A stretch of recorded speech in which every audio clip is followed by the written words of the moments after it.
Nossa, eu tô descabelada, sabe por quê? Porque no meio desse dia maluco, eu atendi ainda antes aqui do... Eu fui pra piscina, tô até com a minha roupa de piscina. Isso é roupa de piscina? Tomar sol. É o meu... Como chama isso aqui? Que põe em cima do Lençol. biquíni, assim, sabe? É tipo Canga. saída de praia. É. Tô todas as Alauê com a minha saída de praia. Eu vejo quem é o seu círculo de amigo pela palavra Zazalauê. Porque não é uma palavra que eu conhecia antes. E eu vejo que as pessoas que são seus amigos que eu sigo no Instagram usam a palavra Zazalauê. Ah, esse é do grupo da Cíntia. Tem duas palavras que eu uso pra... Aqui em São Paulo, eles falam muito tilelê, uma coisa assim. Eu sempre falei Zazalauê, eu falo Haribo. Sabe essa pessoa meio Haribo? Sabe, meio Haribo? Então Não é conheço isso. nenhuma das três. E é um problema de sair do Brasil. Porque eu perco tanto contato que eu escuto palavras. Que palavra é essa que a pessoa tá usando Que nesse referência, né? Que sentido? referência é essa? É, perde os memes. Tenho só os memes antigos, né? O meme raiz, de quando o meme não era meme, era viral. Não, não era viral, tinha outro nome. Sei lá. Cíntia, Vai, vamos pode começar? começar. Essa Vamos. parte já vai pro ar já, da gente falando bosta.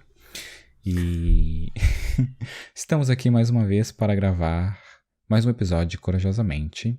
Eu sou o Bruno De Mauro e eu estou aqui com a... Cíntia Cruz. E nós vamos gravar sobre o que hoje, Cíntia? Vamos falar sobre luto. Já queria dar um spoiler aqui, gente, porque assim, estamos em vibe luto por vários motivos, não sei se vamos falar exatamente, mas lembrando que feriadão aqui no Brasil, e estamos aqui, estamos como? Estamos onde? Gravando. Maravilhosos, focados com o roteiro em dia, né, Bruno? Exato. E semana passada, a segunda foi feriado aqui. E aí eu tava no feriado aqui e você tava trabalhando aí. E estávamos gravando também. Mas a gente tá focado, gente. Lembrando que mês de dezembro não teremos episódios novos, então aguenta o coração. A gente vai estar de férias, vivendo uma vida louca, um verão vacinado, um verão doses em dia, tudo isso. Então a gente volta lá pelo meio de janeiro, né, Bruno? Verão Zazalauê. Verão das Aloes, Haribo total. É a primeira vez que eu usei essa palavra, Cintia. Mas, Bruno, você deve conhecer pessoas que são Zazalauê, ou você já deve ter tido seu momento Zazalauê, sabe? Chega em casa, acende um incenso, sei lá, escuta um mantra, uma vibe Zazalauê. Ah, isso que é Não? Zazalauê? Usei errado, então. Achei que era de bagunça. Não de Zazalauê, assim. Não, Zazalauê é uma coisa Zazalauê, uma coisa mais hippie, uma coisa mais Haribo, exatamente, sabe? Não dá pra explicar. Uma coisa gratiluz, entendeu? Quando a pessoa é muito gratiluz, ela é muito Zazalauê. Tenho amigos dos incensos, dos incensos e dos cristais, mas não sou uma pessoa desse Não, ó, pra Zazalauê. ter...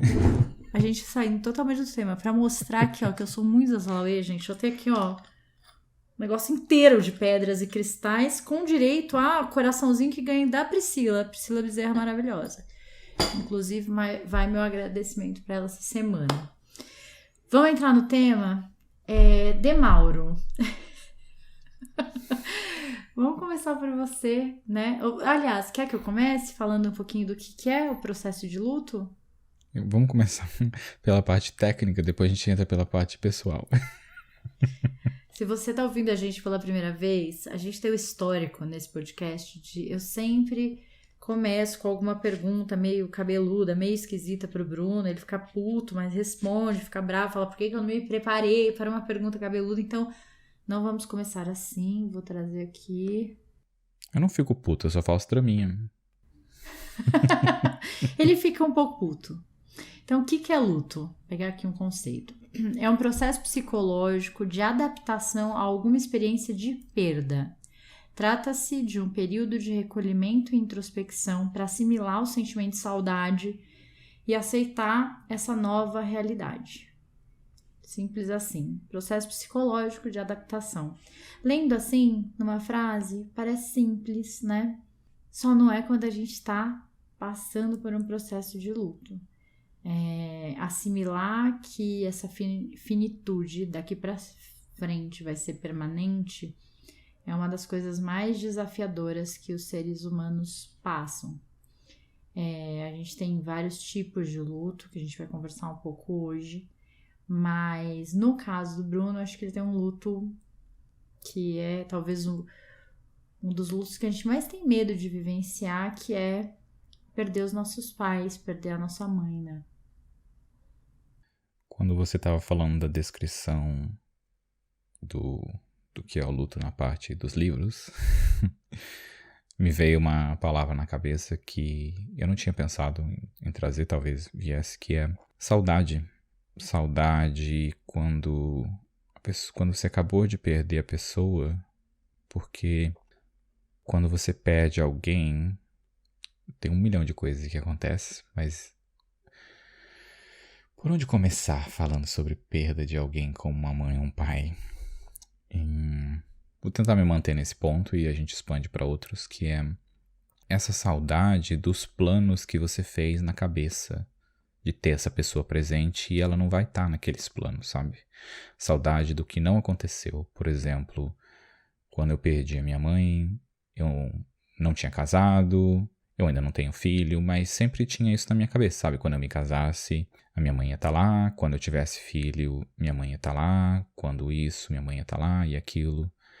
E parte do luto é essa realização e aos pouquinhos ir removendo todas essas histórias que você criou na sua cabeça, de que gera uma saudade de algo que não existiu e faz parte da dor também, sabe? Você tem a dor da perda, daquela pessoa não estar mais ali com você e de tudo aquilo que vocês iam viver junto e não vão conseguir porque foi tirado.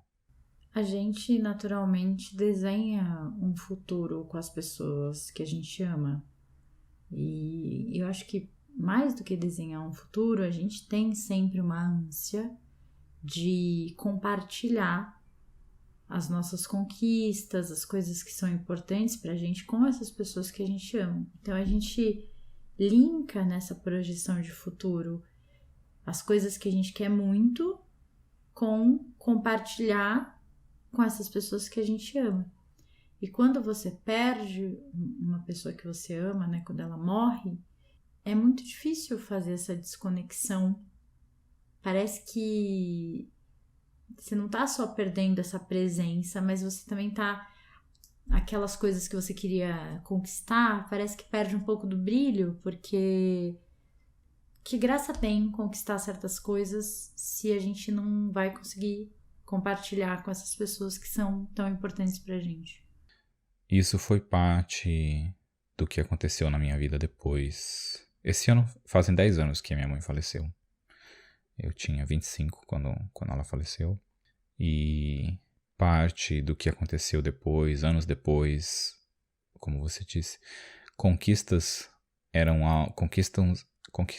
legais e dolorosas, porque eram ótimas coisas que eu estava conquistando e dolorosas porque exatamente eu sentia vontade de ligar para minha mãe ou compartilhar aquele sentimento de alegria com ela e ela não estava ali, né? Não tem como você compartilhar ou dividir isso com alguém que é aquela coisa, né? Você tem na sua lista, quando você toma decisões ou coisas maravilhosas acontecem na sua vida, você vai ligar para aquela pessoa ou você quer que aquela pessoa saiba também, sabe? Porque é importante. E uma das pessoas, é como se aquela pessoa que é importante não estivesse mais disponível para você. E não é nem o disponível porque está ocupado, é o disponível de não estar disponível de uma dor que é foda.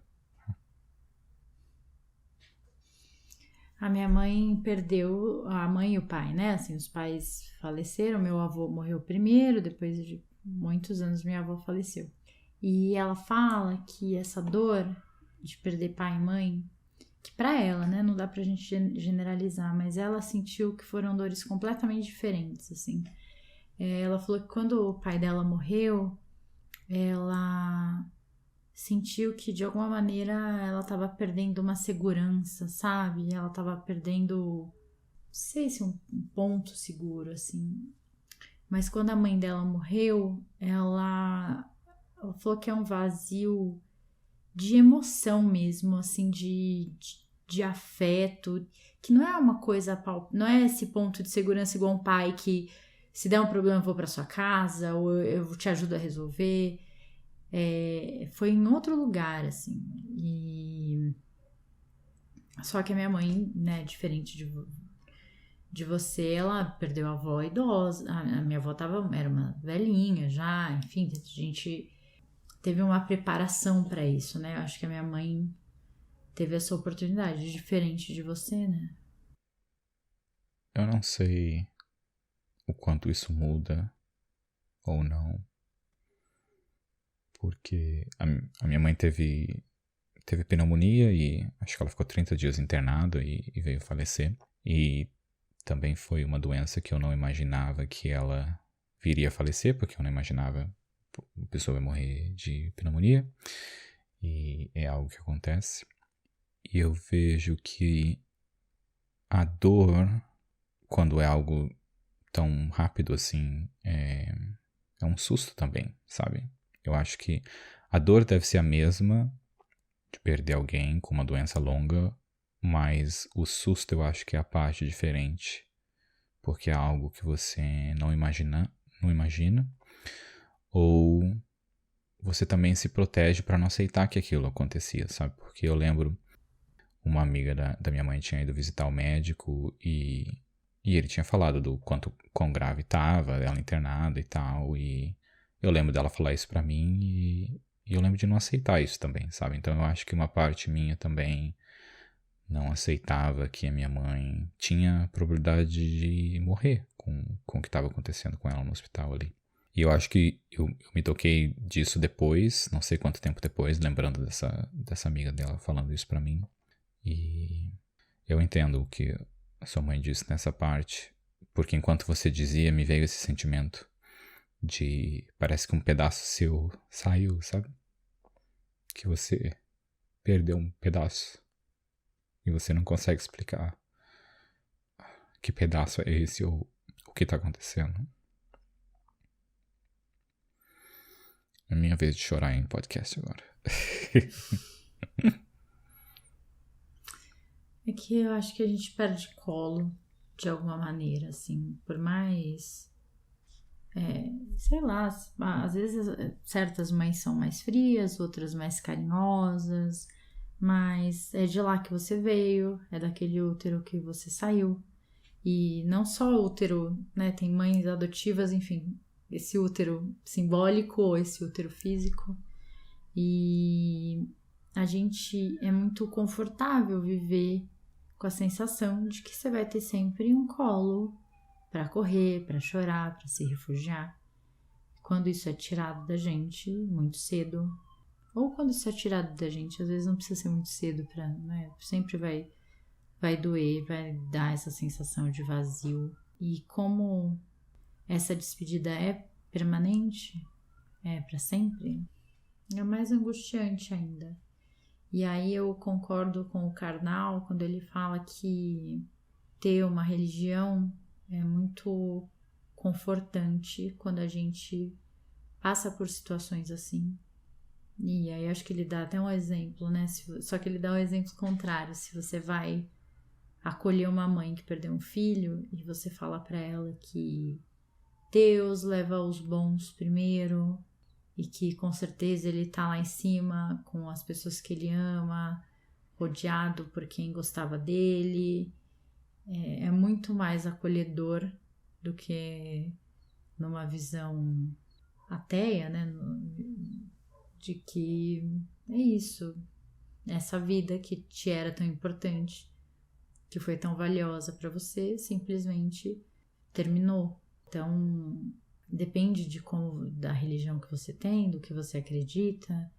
A gente olha para a morte também de uma maneira diferente. Tem gente que olha como se fosse um final mesmo, acabou, nunca mais. E tem gente que olha como, né, só uma breve despedida. Daqui a pouco estaremos juntos de novo. Dói do mesmo jeito, eu acho. É algo que a gente não se conta pra ficar confortável, né? Fazer de alguma forma um pouco mais fácil, entre muitas aspas, de que a gente vai se encontrar de novo. Mas assim, eu ainda acho que você tá muito sensível ao tema hoje especificamente, porque você tá encerrando projetos e eu acho que o seu luto hoje nessa conversa, né? Você tá permeando vários tipos de luto. Então você tem o luto por ter perdido uma pessoa que você ama muito. Você tem o luto de estar finalizando relacionamentos que para você são importantes. Você tem o luto de talvez estar finalizando um projeto que para você é importante. Então, isso tudo dói emocionalmente, isso tudo arrebata a gente. Quando eu tava pesquisando pra esse episódio, a gente sempre tem o bias, né, de pesquisar sobre coisas, e eu vejo isso como nós trazemos pontos de vista diferentes quando estamos gravando um tema. E conversando com a Cíntia por WhatsApp na semana passada sobre o tema, ela mencionou como existem outros tipos de lutos, né? Não é apenas, como você acabou de dizer agora, projetos é uma parte de luto, mudanças é uma parte de luto, decisões que geram essa despedida e esse não terei mais essa coisa por um período ou não terei nunca mais, são partes de luto, né? E me fez pensar muito sobre isso em empresas que eu trabalhei, processos de você sair de empresa, o quanto é também uma pequena dor de um luto, né? Que você se despede de pessoas e você não vai estar ali todo dia com aquela pessoa como você estava antes.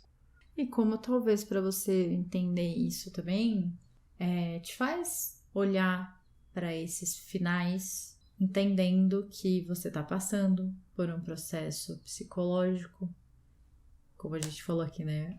De encarar essa experiência de perda com saudade, aceitando essa nova realidade. Tem gente que passa por isso, atropela, né? Finaliza as coisas, vamos para a próxima etapa. Mas esse luto dos projetos, né? E também o luto das pessoas que a gente ama. Eu sempre falo que essa conta em algum momento vem. Eu tenho muitos pacientes que não tiveram tempo ou não quiseram tempo para viver o luto quando ele estava acontecendo e colocaram na agenda, né? Aquela ideia que a gente tem de que ainda não, no final do ano eu penso nisso, aí eu olho para isso. Não é assim, a gente não coloca luto na agenda. E esse luto ele vai aparecendo como, sabe, pequenas nuvenzinhas escuras, com tempestadezinha, e uma hora é uma nuvenzinha num canto, no outro, até que chega uma hora que aquilo vira uma tempestade imensa, a pessoa fala, mas de onde veio isso? Sei lá, minha mãe morreu faz tantos anos, meu relacionamento acabou, imagina, isso faz uma década já, mas, né, assim, as emoções ficam, e por mais que a gente ache que pode driblar, não pode, né? A gente sempre tenta fazer isso. E eu lembro quando minha mãe faleceu, eu me iludi e me protegi. Eu lembro de alguns meses depois dela ter falecido, eu focar completamente no trabalho, focar em estudo. Eu nunca conseguia ficar parado, porque se eu parasse, eu lembrava e ficava triste. Então até pra dormir, eu nunca tive problema eu deitava na cama e dormia. E aí, depois que ela faleceu, eu precisava sempre estar assistindo alguma coisa. Porque aí eu não ficava pensando e ficava sempre distraído com alguma coisa e dormia. E foram anos disso. E acho que eu me permitia bem pouco sentir a perda dela, sabe? Vinha por ano, bem um pouco do meu tempo era permitido que eu pensasse sobre aquilo. E era mais um lugar de deixar ali atrás daquelas paredes e não olhar para aquilo porque tinha funcionado e não é assim, né? Porque não te deixa fazer muita coisa e entender muita coisa. E na terapia eu acho que eu consegui trazer de volta e entender coisas e me permitir sentir coisas de que eu não conseguiria ter sentido antes, sabe? E não me permitir sentir de forma alguma. E isso foi tão importante porque depois, quando eu me separei, me divorciei, eu me permiti de imediato sentir a dor do que aquilo tinha acontecido, sabe? Talvez senti até muita dor. Fui de um extremo ao outro. Se jogou na angústia, no sofrimento, fundo do poço. Isso, fiquei lá no fundo do poço construindo casinha. Mas como depois que isso passou, como foi aquilo de tipo, Que bom ter vivido isso, sabe? Que bom ter me permitido sofrer pelo tempo que eu precisei, porque agora eu estou pronto pra seguir a vida, sabe? De uma forma, enquanto o luto da perda da minha mãe foi só o vou fingir que nada está acontecendo aqui, que está tudo bem. Não sei se você passou por esse processo, mas é muito comum acontecer, assim, quando os pais morrem, dos filhos, em algum momento, sentirem raiva dos pais. Raiva porque a gente tem, né, até o jeito que a gente fala,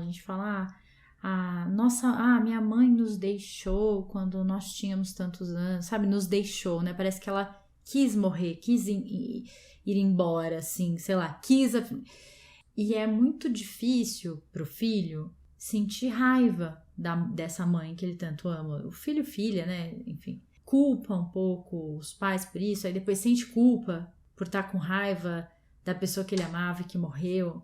Então a gente tem um misto de emoções nesses momentos, né? Igual eu atendi um caso uma vez, durante pelo menos assim, acho que foram 6, 7 meses do processo de luto mesmo. Eles eram recém-casados, super jovens, e a esposa eles estavam juntos na casa da mãe dela, sabe, almoço de domingo, e aí ele queria ir embora, ela quis ficar mais um pouco, aí ele falou, então eu vou primeiro, acho que eles tinham alguma coisa para fazer em casa, eu vou adiantando essa coisa que eu tenho para fazer em casa, você vai depois. E ela ficou. E um vizinho dela, que assim, ela morava na mesma casa, então os vizinhos, né, assim, amigos de infância dela, comprou uma moto, foi lá mostrar a moto, e eles foram dar uma volta no quarteirão, tipo, minha moto nova e tal. E eu não sei o que aconteceu, se ele perdeu o controle e tal, mas ele bateu a moto e ela morreu na hora. Então ele tava com ela, almoçaram juntos, se despediram, ele foi pra casa e ela morreu, né? E aí ele, na hora, ele falou que, me contando depois, né, que ele falava assim, mas por que ela foi andar de moto? Ela nem gosta de moto. Por que ela foi fazer isso? Por que ela não sei o quê? Mas será que isso? E por quê, né? E com raiva dela. Porque, claro, né, ele, enfim, e aí ele ficou meses nesse processo de se culpar por ter falado essas coisas, por ter sentido isso. Enfim, faz parte, né, assim, não tem... Cada um reage de uma maneira. E o processo de luto também não tem um tempo redondinho para acabar. Então tem gente que fala, nossa, mas já tá há 4 meses nisso, será que não era já para estar saindo do processo? 5 meses, 6 meses? Gente, tem gente que demora 1 ano, tem gente que demora 2 anos, tem gente que demora 4 meses. Ontem eu assisti uma aula do Irving Yalom, e ele tá com 90 anos. Pra quem não sabe, gente, o Yalom, a gente já falou dele várias vezes aqui no podcast. Ele é um psiquiatra americano, estudou em Stanford. A gente adora ele porque os livros dele são maravilhosos, além de, né, ele tem livros sobre terapia, ele tem livros sobre filosofia, ele é incrível e ele está vivo, pleno, lúcido, com 90 anos. E o último livro dele lançado chama, vai estar aqui na nossa lista, Uma Questão de Vida e Morte, Irving e Marilyn Yalom, que é a esposa deles, eles escreveram juntos, pelo que eu entendi, enquanto ela estava no processo terminal da doença dela. E ela morreu tem 2 anos, ele estava com 88 anos. Então imagina, eles se conheceram quando ele tinha 14 anos. E eles namoraram, e aí, sabe, tudo, né, casaram, sei lá, com 18 anos e viveram a vida inteira juntos. Então são, sei lá, gente, quase 80 anos juntos, né? Acho que eles têm 3 ou 4 filhos juntos e tal. E aí ele tava contando, assim, a aula foi sobre luto e morte. E ela pediu a eutanásia. Ele mora na Califórnia, então não é bem... Ele não usou a palavra eutanásia, mas ela tava muito mal já, assim, com muita dor e tudo isso. E ela falou com os médicos, ela se despediu dos filhos, tomou o remédio, um negócio que era com canudinho lá, ele falou. E porque acho que ela tem que tomar, né, por conta própria, assim, não sei, a legislação lá. E ele falou que se na Califórnia isso não fosse permitido, com certeza eles teriam ido para a Holanda ou para algum lugar que é permitido, porque ele não aguentava mais vê-la sofrendo daquele jeito, ela não estava mais aguentando e tal, e que foi assim, ele falou que, né, não foi uma decisão minha, foi dela, mas foi uma das decisões mais difíceis de acompanhar, porque, nossa, enfim, né? E aí ele tá, então, há 2 anos em acompanhamento terapêutico com foco em luto depois da morte dela. E aí ele fala muito sobre... Ele falou, eu tenho 90 anos. Eu sou quase, sabe quando a gente vê aqueles filmes de vampiro que ele é imortal e todo mundo que ele ama morre? Só sobra ele? Lembra? Entrevista com vampiro, sei lá, esses filmes assim. Ele fala, eu sou essa pessoa, entendeu? Que todo mundo que eu amava, todo mundo que estudou comigo, que morreu já. Ele falou, claro, meus filhos estão vivos, são muito presentes, mas aquele meu amigo de escola, aquele meu outro amigo que eu sou padrinho do filho, essas pessoas não existem mais. E com elas, a minha memória também tá indo embora. E aí ele falou que tá muito comum, a pessoa manda uma mensagem pra ele, ou liga pra ele fala com a pessoa, depois ele desliga, aí ele liga pra outro amigo e fala assim, fulano, o ciclano me ligou, quem é ciclano? Aí a pessoa, ele é tal, não sei o que, casado com a não sei o que. Aí ele falou, nossa, eu vou lembrando, porque eu não lembro mais. E ele tá atendendo ainda. Ele atende com 90 anos. Só que ele faz um processo que é de uma sessão. Ou é uma sessão por dia, durante uma semana, uma coisa assim. Ele falou que é o tempo que dura a memória dele. Então ele não faz mais processos terapêuticos longos. Ele falou, imagina, ele tem, né? Se ele tem 80 anos, ele deve ter 60 anos atendendo. Ele, não dá, pra mim não dá mais. Sessão. Ele falou, pra mim não dá mais o processo, então eu escuto a pessoa e eu tento auxiliá-la e dar tudo de mim naquele atendimento e focado e tal. E aí eu acho que é meio uma terapia breve, alguma coisa assim, sabe? Bem direcionada e também com um volume bem menor, porque ele já é um senhor.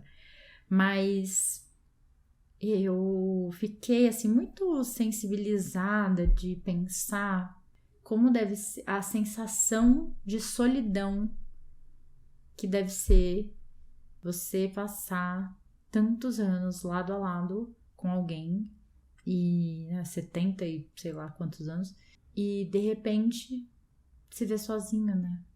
Eu já me peguei imaginando a parte de você viver com seus amigos e você ser o último dos seus amigos, sabe? O que é parcialmente isso também. Claro que não é o mesmo como um relacionamento, mas eu já me peguei algumas vezes pensando nisso de... E se eu for o último dos meus amigos a ficar vivo, que merda que deve ser saber que todo mundo morreu e você continua ali sem ter nenhuma daquelas pessoas que fizeram parte da sua vida e te conhecem daquele jeito, né? Porque cada amigo sabe uma parte de você e você tem aquela história junto e você ser a última pessoa a ter aquilo deve ser tão... Não só a solitude, mas também o medo. Porque quando você se for, tudo aquilo se vai, né? Toda aquela experiência, todas aquelas histórias vão embora. Não fica nada. E é parte dessa mudança. Quando eu viajo, continuo nesses pensamentos de como são as trocas de gerações e as pessoas mudando, né? Uma vez eu vi alguém falando sobre a gente começar a viver 300, 400 anos. E pensar que pessoas de 300 ou 400 anos seriam pessoas criando a lei que a gente vive. E como uma pessoa de 400 anos, cria uma lei para alguém de 18 anos?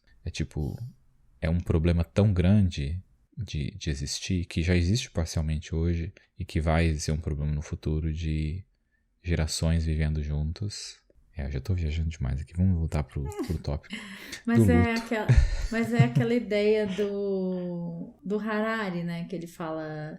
Não é uma ideia dele, né? Mas que ele traz no livro dele sobre os amortais, né? Que a gente caminha para um momento da história em que daqui, sei lá, não sei quantos anos, mas que provavelmente a gente vai reduzir praticamente em zero a possibilidade de a gente morrer por causas morrer de doença, a gente vai ter cura, vacina para tudo. A gente pode morrer de acidente, ser atropelado, coisa assim, mas por causas naturais, ou vírus, ou coisa... Não.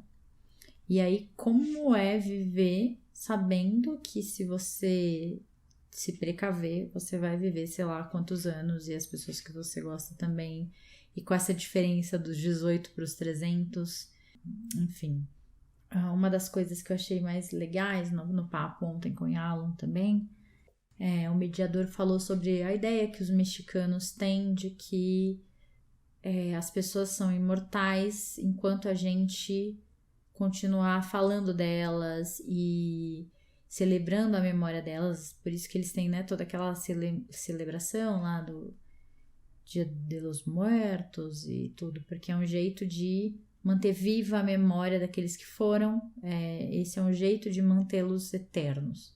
O Yalom tem um legado como escritor, vários livros, várias obras, e aí ele falou um pouco sobre essa preocupação dele de fato ter um legado.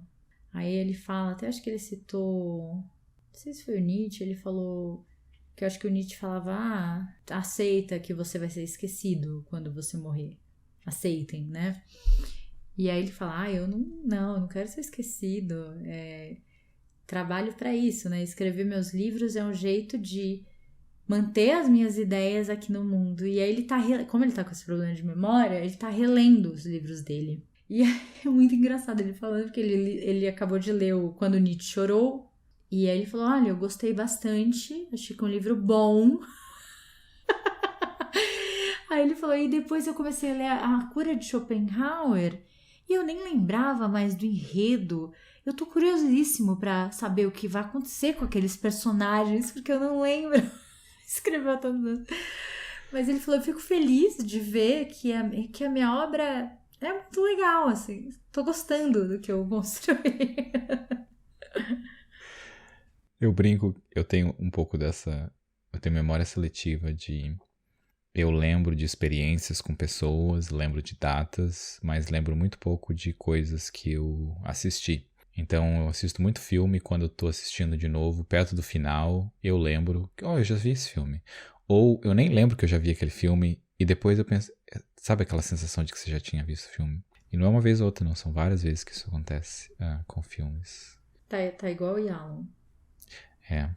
E um pouco antes no que você tinha falado sobre aquele sentimento, eu até anotei aqui para não esquecer, sobre o sentimento de raiva, da perda de alguém. Isso foi algo que aconteceu comigo também. E é muito como eu via, muita gente vê, nossos pais como aquele ser perfeito, né? Que você sentir raiva do seu pai, da sua mãe, ou de quem te criou, como assim você vai sentir raiva daquela pessoa que é a perfeição, a imagem divina praticamente ali, de alguém que sabe tudo e que fez sacrifícios por você e escolhas que a pessoa fez. E de como esse descobrimento de sentir raiva sobre isso, e quando a pessoa faleceu, de quão a sua culpa é ainda mais potencializada naquilo, sabe? De quão errado é sentir raiva de algo ou sentir raiva de alguma coisa. E como o filme que eu vou indicar aqui tem uma pequena parte sobre isso também. E representa isso de entender a pessoa como um ser normal, né? Como algo natural. E eu até penso que se minha mãe estivesse viva hoje, eu acho que eu teria uma relação que eu nunca tive com ela antes, de ver ela como um ser humano com defeito, sabe? E como isso teria sido libertador, de me relacionar com ela assim. E de como, de novo, vem mais uma parte como só de triste por não poder viver isso com alguém que seria tão importante. E uma pessoa bem difícil também de se conviver, então eu sei que isso não seria tão fácil assim. E um outro ponto sobre o que você disse da pessoa e do acidente de moto, eu acho que um dos pontos mais estranhos quando você perde alguém é quando aquilo acabou de acontecer. E eu nunca vou esquecer da sensação de saber que minha mãe não estava mais ali, sabe?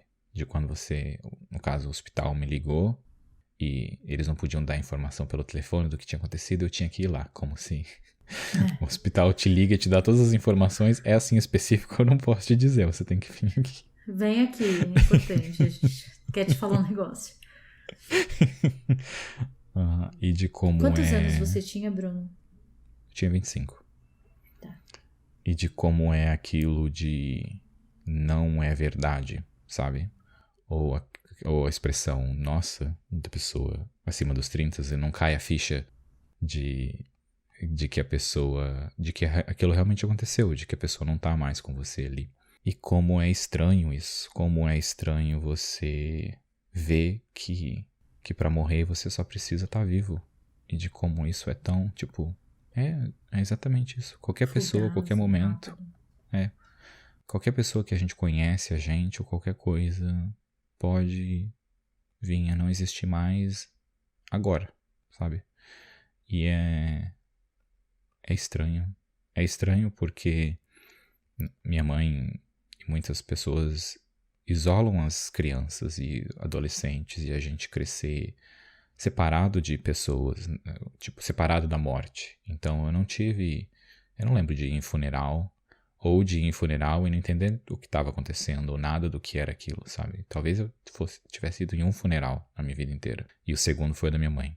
E é estranho a gente tentar proteger tanto o indivíduo de algo que é tão natural para todo mundo, né? Que é uma das coisas que nós todos temos em comum, que vai acontecer com todo mundo, das nossas gerações, talvez no futuro isso pare, mas não estaremos aqui para saber. E como isso também é um problema, porque a gente tem que falar sobre a perda, tem que explicar o que acontece. Mesmo com animais, quando você perde, isso é proteção completamente, não vou dizer sem sentido, mas não sei que palavra dizer. Irresponsável, acho a palavra, de você isolar pessoas desse sentimento de falecimento, porque o falecimento é uma coisa bonita também, né? E eu vim a entender isso depois de como era problemas e tudo isso. Pra quem se foi, foda-se. Tem conta pra pagar? Foda-se. Tem isso? Foda-se, porque no final nada disso importa. Nada importa quando alguém vai embora. Quem fica aqui sabe de tudo que tá acontecendo, mas quem foi embora é uma das coisas mais simples e puras de acontecer. Tipo, não tem nada. Não tem mais problema. Nossa, interessante a gente entrar nesse assunto, porque a minha mãe tava aqui, né? Passou a última semana aqui com a gente e tal.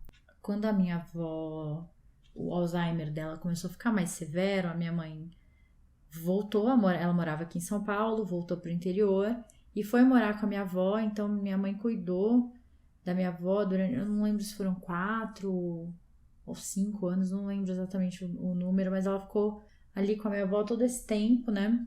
E cuidando dela e tal. Então, de alguma maneira, eu acho que ela foi se preparando e ela também foi vendo a minha avó definhar, assim, fisicamente, mais ou menos. A minha avó era assim, forte, sabe, tal, mas a memória e tal, enfim. E a minha avó morreu na semana que eu tava saindo de casa, que eu tava me separando. Então, sabe, foi tudo meio acontecendo ao mesmo tempo, assim, e com a diferença, eu acho que de 1 ano da minha avó paterna. E as duas morreram do mesmo jeito, elas tiveram um AVC, alguma coisa assim, foram pro hospital, aí ficaram, sei lá, 15, 20 dias ali, naquele entubado, aquele processo todo. E eu, quando a minha mãe avisou, assim, que ela tinha falecido, eu lembro que eu tava, acho que no cartório, resolvendo as coisas do apartamento que eu ia mudar. Então, a gente passou, cada uma por um luto, lutos diferentes, né? Eu tava terminando uma relação, ela perdendo a mãe. E aí eu lembro que umas semanas depois, assim, a gente se falou e eu falei, nossa, mãe, tudo que eu faço em casa, eu lembro dele. Porque, sei lá, vou fazer o café da manhã, eu lembro que ele gostava de ovo mexido desse jeito. Eu vou trabalhar com não sei o que, eu escuto a música que a gente gostava de ouvir juntos. Abro o Instagram, tem uma foto das férias do sei lá que ano tal, né? Eu falei, nossa, como é difícil ficar mergulhado nessas memórias todas, ainda que eu mudei de casa. Minha mãe continuou morando na casa que ela morava com minha avó. E aí ela falou, filha, é assim mesmo. Enquanto a gente não cria novas memórias, a gente fica nadando e patinando nessas memórias que a gente construiu com essas pessoas, né? Que a gente amou e tal, enfim. Mas eu achei assim que a minha mãe passou por tudo isso de uma maneira muito preparada, assim, muito consciente. Óbvio que ela sofreu muito, mas ela tava, não sei, assim, se é possível, né, a gente se preparar para a morte da mãe, mas ela tava serena, foi um processo, assim, interessante. E hoje, você falou de ver sua mãe como seria interessante ver sua mãe como uma mulher normal, não a super heroína que não tem defeitos, né, da infância. E passar esses dias com a minha mãe me fez, assim, pelas conversas que a gente teve, as coisas que estão acontecendo na vida dela agora, enfim, as decisões que ela tá tomando, como ela seria minha amiga, sabe? Assim, a minha mãe é uma mulher que, se não fosse minha mãe, seria minha amiga, pelo jeito que ela é, pelo jeito que ela vê a vida e tal. Então, enfim, fico grata de tê-la aqui comigo ainda. Nesse sentido eu uso um pouco uma tia. Ela é bem parecida com a minha mãe no jeito de se comunicar e fisicamente também. E eu vejo como a minha relação hoje é diferente com ela, pelo que eu entendi sobre minha mãe, pelo que eu entendi sobre mim e como eu tenho uma relação mais realista, né, com pessoas que fizeram parte da sua criação. Que é importante, né? Eu queria lembrar que um conceito que eu acho que eu já falei em algum outro episódio. A gente já teve um episódio sobre envelhecimento, né? A gente já falou de alguma... A gente já falou de morte diretamente? Não, né? Não, esse é o primeiro. Só do envelhecimento. Eu acho que é no capítulo das cicatrizes do Mulheres que Correm com Lobos que a Clarissa fala dos descansos. Já falei aqui, não já? Eu acho que não. Ela fala que a gente precisa aprender a olhar e entender que as decisões que a gente toma na vida, quando a gente decide certos caminhos da vida, a gente tá matando outro caminho também. E que, de alguma maneira, tem um luto ali envolvido. E que lá no México, no Brasil também, mas lá ela é de descendência mexicana, e ela fala, no México, toda vez que alguém morre na estrada, um acidente de carro, eles colocam uma cruz para marcar que naquele lugar alguém morreu. Aqui no Brasil também, é muito normal. Você tá andando na estrada, tem uma cruz ali, é porque teve um acidente, enfim, alguém morreu. E no México, essa cruz se chama descanso. O nome, onde tem um descanso ali. Porque alguém descansou ali, né? Algo terminou. E aí ela fala que a gente precisa aprender a analisar a nossa vida identificando os nossos descansos. Então, quando a gente decidiu namorar fulana e não ciclana, algo morreu ali, né? A história que você teria com a outra namorada. Quando a sua mãe morre, e aí não foi uma escolha sua, né? Aconteceu, mas teve um descanso. Sua trajetória, de alguma maneira, ali tomou um rumo diferente. E quando a gente tem clareza desses descansos e quando a gente para um pouquinho e vive o luto por esses momentos, então, no meu caso, que morei em muitos lugares, mudei muito de escola, refiz muitas amizades, então acho que eu tive muitos lutos. Eu deixei muitas vidas para trás, com aqueles amigos que eu tinha, com aquele menino da 5ª série que eu gostava, com aquela aula de sei lá o que só tinha naquele lugar que eu morei, com aqueles vizinhos. Então, foram vidas que foram ficando para trás. Só que a gente não pode esquecer que ao mesmo tempo que eu tenho vidas morrendo desse lado, eu tenho a minha vida que continua florescendo e crescendo do outro lado. Então, tem gente que não honra esses descansos e vive loucamente olhando para frente, né? Sem olhar para trás e sem honrar esse passado. Já tem gente que só vive nos descansos, no que poderia ter sido, e não no que ela tem aí pra frente. Então a gente precisa aprender a equilibrar esse honrar o que já foi e florescer e semear o que tá por vir. Tô poético hoje, né? Tá bonito. Eu amo essa ideia, assim, amo, porque você, e ainda mais agora, né? Você teve um descanso quando você resolve mudar do Brasil e morar fora. Você teve um descanso quando seu relacionamento, seu casamento acabou. Você teve um descanso quando a sua mãe faleceu.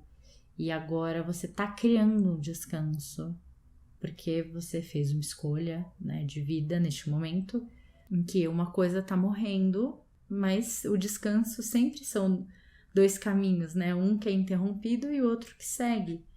Então, esse é o momento certo de você viver esse luto, mas sem esquecer que tem um caminho inteiro aí acontecendo. Já que a gente falou do Yalom e da eutanásia, né? Uma das coisas das discussões, assim, que me chama muita atenção na medicina e tal, são os debates e as discussões sobre os cuidados paliativos. Os cuidados paliativos são aqueles cuidados quando a gente tem um paciente terminal que realmente está desenganado, né? Assim, não tem chance, a gente sabe que ele vai morrer. E aí existe um trabalho, antigamente se dopava o paciente, ele ficava inconsciente até, enfim, acabar, né, até falecer.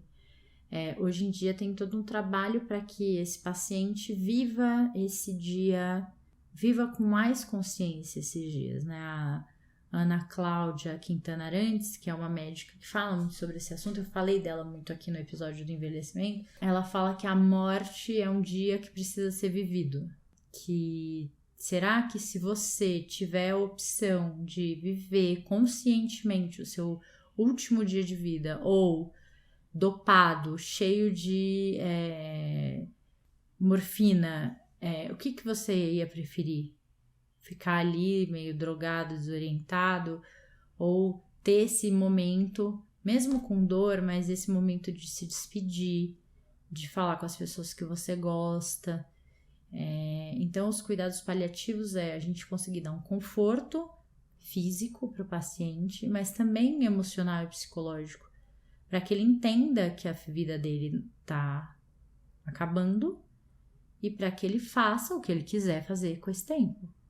Então, dentro dos cuidados paliativos, não tem essa de não, seu quadro, não, vai ficar tudo bem. Não tem vai ficar tudo bem.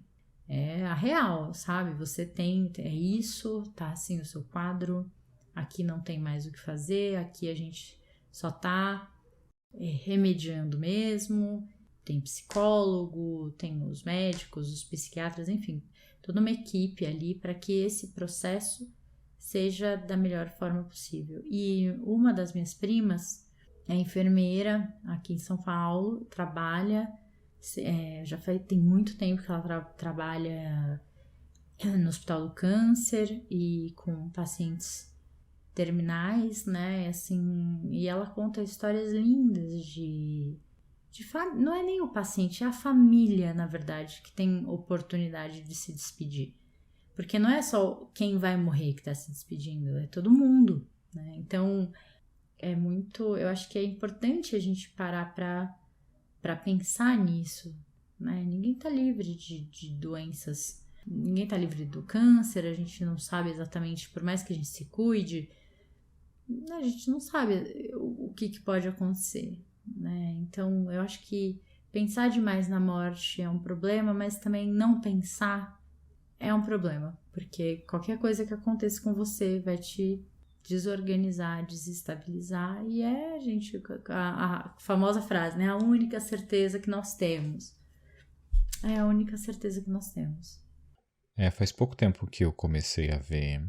Eu sempre vi a vida como a vida é o que mais importa, sabe? Não importa o lugar que a pessoa esteja, ou a dor, ou só tem X meses de vida, a vida é sempre a opção certa. E faz pouco tempo que eu comecei a ver que não é tão simples assim, de pensar que a vida é sempre a opção certa. As pessoas são complicadas e as coisas são complicadas também. Eu tenho uma amiga que, se eu não me engano, foi na Suíça. Ela já deixou pago e registrado lá para eutanásia dela, para caso um dia ela precise, já está preparado. Não é caro, eu não lembro o valor agora, mas foi a primeira vez que eu ouvi alguém falando sobre isso, de um plano concreto, e essa amiga é jovem, ela tem a nossa idade, e deu ver assim, isso que é uma pessoa que está se preparando pro pior, que é o de você precisar realmente ir por esse caminho, né, de você escolher que você tá com algo terminal, uma dor, e já deixar isso preparado ali, engatilhado, se eu precisar já tá tudo reservado aqui. E me fez até pesquisar na época sobre. Não é algo que eu quero me importar ainda com, mas é bom saber que existem essas opções para qualquer outra coisa. Não sei se você já assistiu o Escafandra Borboleta. Acho que não. Olha, se não me falha a memória, faz muitos anos que eu assisti, mas ele sofre um acidente. E se eu não me engano, ele era a favor da eutanásia. Não lembro como é que era a história, mas ele sofre um acidente. Eu não sei se ele tem alguma coisa que acontece, mas ele fica completamente paralisado. Ele não fala, enfim, né? Só que ele tá totalmente consciente. E aí ele demora pra entender que ele não tá falando. Tipo, então ele acorda, aí ele fala, nossa, fulana, que bom que você tá aqui, não, quanto tempo eu dormi? Aí, claro, a pessoa, que legal, ele acordou, mas aí ele demora um pouco pra entender que ele não tá falando de verdade, que ele tá falando. E aí ele fica nesse processo, tipo, pelo amor de Deus, sabe? Não quero morrer, eu tô aqui, gente.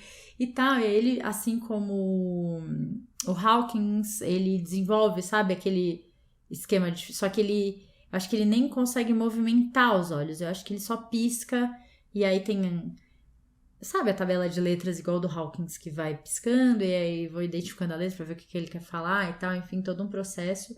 E eu acho que a gente só vai pensar no lance da eutanásia quando a gente estiver passando por aquilo. Talvez você passe a vida inteira falando, não, sério, se eu tiver, eu quero morrer, eu não quero viver assim e tal. Mas talvez se chegar a acontecer, talvez você mude de ideia, talvez você fale, nossa, que esse finzinho de vida eu quero. Ou não, né? Não sei, assim, acho um desafio a gente decidir essas coisas com antecedência. A gente do futuro que lute, né? Aquela frase. Mas assim, eu acho que uma das coisas que eu tenho certeza é a questão da doação dos órgãos, né? Que pra mim, enfim, não tem uma religião que me impeça, não tem problema nenhum. Pelo contrário, até porque... Enfim, a gente pode salvar vidas e às vezes é isso, né? Córnea, um rim, alguma coisa vai fazer outras pessoas ficarem mais tempo com as pessoas que elas amam, enfim. Eu sou doador também e no seu celular você pode colocar que é doador de órgãos. Eu sei que tem um documento que você coloca no RG, né, como doador, mas Sim. No seu celular tem a opção lá também que você coloca como doador de órgãos. E tem uma coisa que eu queria falar rapidinho aqui, porque eu acho que a gente não precisa entrar muito nisso, mas tem as fases do luto, né, que são famosas, que a Elizabeth Kubler-Ross desenvolveu, e ela desenvolveu essas fases do luto pensando em pacientes terminais. Então, a pesquisa dela é baseada em pacientes terminais. Aí depois as pessoas levam isso para final de relacionamento, finais, né? Tipo, os finais são sempre... Mas não é necessariamente isso. Ela observou essas etapas, principalmente em pacientes terminais. Então, ela fala que o paciente terminal, quando ele se depara, né, com esse diagnóstico, tipo, é isso, não tem mais o que fazer, fudeu. Ele passa primeiro pela negação. Então, ele fica negando aquilo. Imagina... Vocês se enganaram, tá errado, não é nada disso, esses méritos lá é drama, isso daí já sei, sabe, fica nesse processo. Depois que ele vai entendendo um pouco mais da realidade, ele vai entrar na etapa, né, na fase da raiva, Tipo, se revolta contra Deus, se revolta contra a medicina, contra o mundo, enfim, fica aí nesse processo de raiva para depois entrar na negociação. E aí começa o lance: Deus, se você me deixar, eu juro que eu nunca mais faço tal coisa. Se eu tiver mais tempo, você ficar ali meio negociando com o universo, negociando com os médicos, para depois entrar na outra etapa, que é a etapa da depressão, de tristeza profunda. E aí eles separam essa etapa da depressão em depressão preparatória, depressão, não vou lembrar agora, mas é aquela tristeza de tipo, putz, é isso, né? Para ir caminhar para aceitação, se é que vai caminhar para aceitação. Tem gente que para na segunda etapa, na terceira, na quarta, nem todo mundo chega na quinta. Eu não sei, assim, eu acho que saber das 5 etapas do luto não muda a dor que a gente sente quando a gente perde alguém ou quando a gente percebe que a nossa vida é finita. Tipo, nossa, então eu tô na etapa da raiva, quer dizer que depois ainda tem a etapa da depressão. Tô bem melhor agora, antes da aceitação. Né, assim, mas é uma coisa que a gente identifica. Eu acho que serve mais para quem tá perto, para quem tá convivendo com alguém que tá passando por isso, né? Você vai identificando as etapas, vai entendendo como agir em cada uma delas. E eu acho que esse também é um desafio do luto, é quando o luto não é com a gente, quando alguém que a gente ama tá passando por algum luto, e como a gente muitas vezes, naquela ânsia de tentar ajudar, a gente fala as piores coisas, né? Assim, eu não sei o que você ouviu quando a sua mãe faleceu, mas assim, as frases clássicas, né? Mas ela estava sofrendo. Se ela vivesse, ia ser bem pior. Ela ia ficar com sequelas, ia ser terrível. Ela tá num lugar melhor. Claro que as pessoas não falam isso por mal, né? Pelo contrário, elas estão tentando aliviar a nossa dor, a nossa angústia, mas não tem o que dizer que vai aliviar a dor e a angústia. Acho que o que a gente precisa nesses momentos, assim, é um abraço e alguém que olhe e fale: nossa, tô aqui vamos aí passar por isso juntos, né? Na parte dessas etapas do luto, eu lembro que toda vez que alguém falava pra mim dessa merda, eu ficava com raiva. Talvez eu estivesse na fase da raiva quando as pessoas me falavam dessa etapa do luto. Mas era muito pela parte de... É tudo misturado isso da etapa do luto, né? Ela vem em proporções diferentes. Às vezes você tá mais em uma, às vezes você tá mais em outra, a ordem muda. Você talvez passe por todas elas no mesmo dia. E nessa outra parte que você falou... as mensagens que as pessoas te dão, foi um dos momentos que eu tava com mais raiva, eu acho, que era exatamente isso. No começo, assim, eu lembro da sensação estando no velório e as pessoas vindo e falando comigo e tentando de alguma forma, que na hora eu não vi como isso, né, mas te confortar de uma forma que pessoas confortam as outras de formas diferentes. Mas uma coisa que eu aprendi, e infelizmente usei pouco tempo depois, porque o pai do meu melhor amigo faleceu 1 ou 2 anos depois que minha mãe faleceu. Mas eu lembro que eu falei pra ele que as pessoas iam vir e iam dizer coisas que não tinham menor sentido, e era o que elas conseguem dizer, que é o que elas estão tentando te proteger e te acolher ali. Então, tenta não ficar com raiva daquilo. E da minha parte, é exatamente o que você disse. Tipo, eu estou aqui, o que você vai sentir é seu. Ninguém vai te dizer o que sentir. Quer dizer, as pessoas vão te dizer o que sentir, mas, tipo, o que você sente é seu, o que o seu irmão vai sentir é seu, o que sua mãe vai sentir é dela. Cada um vai sentir uma coisa. E no final, se você precisar de alguém pra conversar, eu tô aqui. A qualquer hora você me liga e eu tô disponível. E se fazer disponível pra pessoa, porque ela tem que sentir o que ela for sentir, né? É único. Cada um tem uma experiência única com cada indivíduo e O que você vai sentir é seu. Mesmo que você pesquise, né, no Google, o que você vai sentir é seu. Quando o pai do Ri faleceu, o Ri é um dos meus melhores amigos. E ele estava em tratamento, enfim, estava debilitado, mas, né, assim, estava tudo bem. E ele foi passar o Natal, eles foram passar o Natal no sítio da família. E ele faleceu, acho que dia 26 ou dia 25, assim, bem, sabe, depois do Natal ali, bem. E eu tava na praia, já. E foi tipo assim, eu cheguei na praia, um pouco tempo depois eles ligaram, né, ele faleceu e tal. E aí quando a gente pegou o carro pra voltar pra São Paulo, o carro, fundiu o motor do carro. A gente dormiu, passou a noite, dormimos no carro, na estrada, pra no outro dia, enfim, foi um caos. E eu não consegui voltar pra São Paulo pra estar com o Ri no enterro do pai. E pra mim, assim, até hoje, sabe? Me dói isso, assim, porque eu sei o quanto o pai dele era importante pra ele, como aquilo foi doloroso pra ele, pra irmã, pro irmão, pra mãe, enfim, né, pra família. Eu não sei, eu tenho a sensação que nesses momentos a gente precisa da presença das pessoas que a gente ama, né? Mais do que as frases e não sei o quê. E eu acho que me doeu tanto porque eu não consegui dar o que eu sei que naquele momento ele precisava, que era a minha presença ali, né? Nossa, foi bem difícil pra mim. E eu lembro que quando a minha avó faleceu, a mãe do meu pai, né, a avó Dirce, que era a avó que eu tinha mais ligação, assim, afetiva e tal, eu lembro que eu cheguei no enterro, todo mundo sabe que eu tinha essa coisa com ela e tal, enfim, então as pessoas vinham dar os sentimentos e tudo, e aí o meu primo Beto chegou assim, ele era sobrinho dela, né?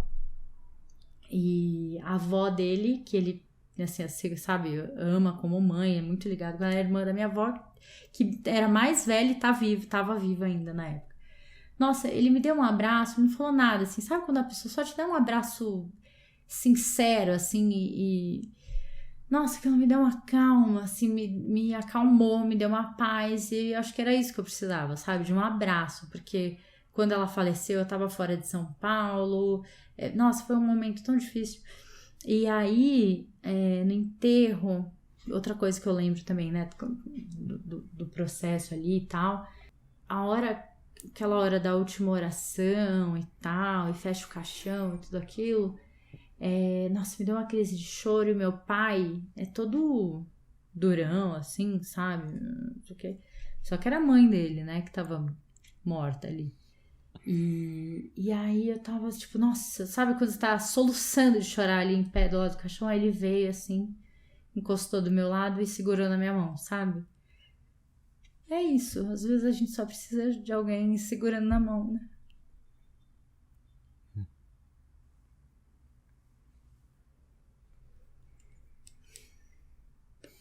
Meu Deus, que episódio difícil. Um episódio necessário. Nossa, muito necessário. Vamos para as nossas dicas para fechar? Ou tem mais alguma coisa para desabar aqui, chorar, reviver os lutos, né? Tem um desabafo pra fazer que só aconteceu depois que eu perdi a minha mãe, que é quando eu vejo qualquer amigo brigando com a mãe, eu só penso de tipo, isso não é importante. Eu sei que não é tão simples, mas conviver com os nossos pais é difícil, mas as brigas na maioria das vezes não são importantes. Esses dias eu tava vendo um filme, não sei se foi um filme, uma série, alguma coisa, eu fiquei muito pensativa sobre, cara, a gente vai passar por muitos lutos ainda, né? A gente vai perder muita gente. É óbvio que é muito confortante viver meio sem pensar nisso e vivendo e brigando com a mãe, brigando com os irmãos e tal, mas assim, me deu uma angustiazinha de pensar que tem muita gente que eu amo, que eu gosto de ter perto e que eu vou perder. assim, e não tem nada que a gente possa fazer. Então, de novo, né, eu gosto de focar no descanso do caminho que tá seguindo e tal, mas também não quero viver um luto que ainda não existe. As pessoas estão aqui, mas não sei, dá uma coisa assim de pensar que sim, a gente ainda vai passar por muita coisa, e eu espero que quando eu passe por esses lutos que eu vou passar, eu esteja rodeada de pessoas que possam me dar esses abraços e possam segurar na minha mão. Acho que é isso. É isso. Vamos para as dicas? Vamos. Bom, dica de livro, já falei, vou falar de novo, Uma Questão de Vida e Morte, do Irving e da Marilyn Yalom. Eu não li, mas estou muito curiosa. O Yalom está escrevendo um livro, Bruno, ele falou que ele Com tá poucas fazendo páginas, né? Porque ele não vai lembrar. Não, ele tá fazendo uma coletânea desses atendimentos curtos. Ele tá escrevendo esses atendimentos, tá registrando. Então, provavelmente, esse livro que ele fez com a Marilyn não vai ser o último. Mas, enfim, tem esse daí. É óbvio que tem muitos livros que falam de alguma maneira do luto, ou de mortes repentinas, ou enfim, desses processos. Eu lembrei de um, eu nem coloquei aqui na lista, mas eu vou citar, que é o Mãos... o nome do livro é Mãos de Cavalo, do Daniel Galera. Ele tem, o livro começa com uns recortes, assim, de várias histórias, parecem meio soltas e depois elas vão fazendo sentido, mas tem uma questão ali também de, não só do luto de perder pessoas, mas sabe, aquela época que a gente gostava tanto, que se foi e tal. Então é um luto sutil, mas enfim, tem lutos reais. Acho legal aí pra quem gosta mais da linha do romance. Filmes. Antes do filme eu quero dar a dica do TED da Ana Cláudia Quintana Arantes, que é A Morte é um Dia que Vale a Pena Viver. Só jogar lá no YouTube, a gente vai deixar os nomes aqui, mas acho que vale, é bem legal. Tem uma dica de série que eu gostei muito de assistir, chama Aquela Doença com C. Aquela Doença com C. É sobre uma paciente que descobre que tá com câncer, aparentemente não é bem terminal, mas enfim. E ela tem um filho, casada, sabe, aquela vida perfeitinha. E aí ela resolve viver as coisas que ela deixou pra amanhã. Tipo, fazer uma piscina no quintal, por exemplo. Eu acho que começa assim a série. Se não me engano, ela tá na Globoplay, é bem bonitinho. É bem humorzinho, assim, mas, nossa, a gente pega umas coisas bem legais. Tô cheia de filme, você tá preparado? Tem filme pra caralho aqui, Cintia. Coloquei o Up, porque é um desenho, enfim, né? Que não é um desenho pra criança. Esse filme não é um filme pra criança, né? E fala dessa história do senhor Frederici, né? O velhinho lá. Perdeu a esposa e tal, então acho que tem uma coisa ali de seguir a vida, não querer seguir a vida. Vou trazer um nacional, que é o Filme da Minha Vida, do Selton Mello. Não é do Selton Mello, mas ele está no filme, ele não é o protagonista.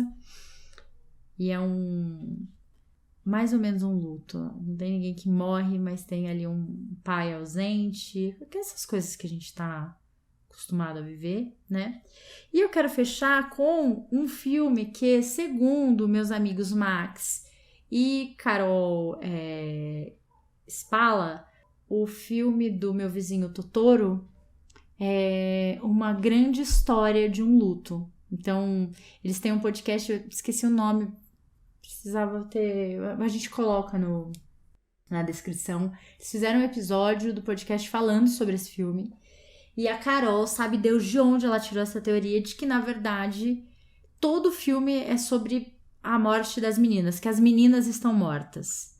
Mas quem for, se você já assistiu, assista de novo com essa ideia de que as menininhas estão mortas, eu acho que dá um outro contexto. Mas isso daí é teoria da conspiração de Carol, tá? Mas acho que vale aí ficar a provocação. Isso é tudo uma grande despedida. Enfim. Terminou a dica de filmes? Posso ir? Terminei. Pode mandar bala aí, seus filmes. Bem, o meu primeiro filme é um filme que eu fui assistir no cinema e nunca chorei tanto na vida. Acho que já recomendei ele aqui no podcast, vou recomendar de novo porque é isso. 7 minutos depois da meia-noite, que é isso, vai lá, assiste. Nossa, é maravilhoso. E, esse é um filme que eu já tinha assistido e que depois você me falou assistir de novo, assisti com outro olhar, enfim, chorei também horrores. Nossa, enfim, maravilhoso. Eu me senti muito ali no lugar daquele garoto, sabe? Crescendo só com a mãe, o pai é um filho da puta, e ele tem avó ali, eu não tive minha avó, mas enfim. Pais filhos da puta, precisamos gravar um episódio sobre pai filho da puta, Cintia, vamos colocar no tema. Ainda não estava no tema ali. Nossa, verdade, muito. Se você estiver ouvindo a gente e você quer esse tema, pais filhos da puta, você tem uma história pra... Manda mensagem, manda e-mail, manda áudio lá no Instagram que a gente quer saber. Milhões de mensagens agora. Manda. Pais, filhos da puta. Nossa, gente, isso aqui dá uma série de episódios. A próxima temporada vai ser só sobre isso. Vamos começar com Dom Pedro, né? Tipo, a história, né? Enfim, do Brasil. Próximo filme, Manchester à beira-mar. Nossa, gente, filme inédito aqui na lista de filmes do Corajosamente. Isso. Esse é um filme que você assiste uma vez só. Depois você...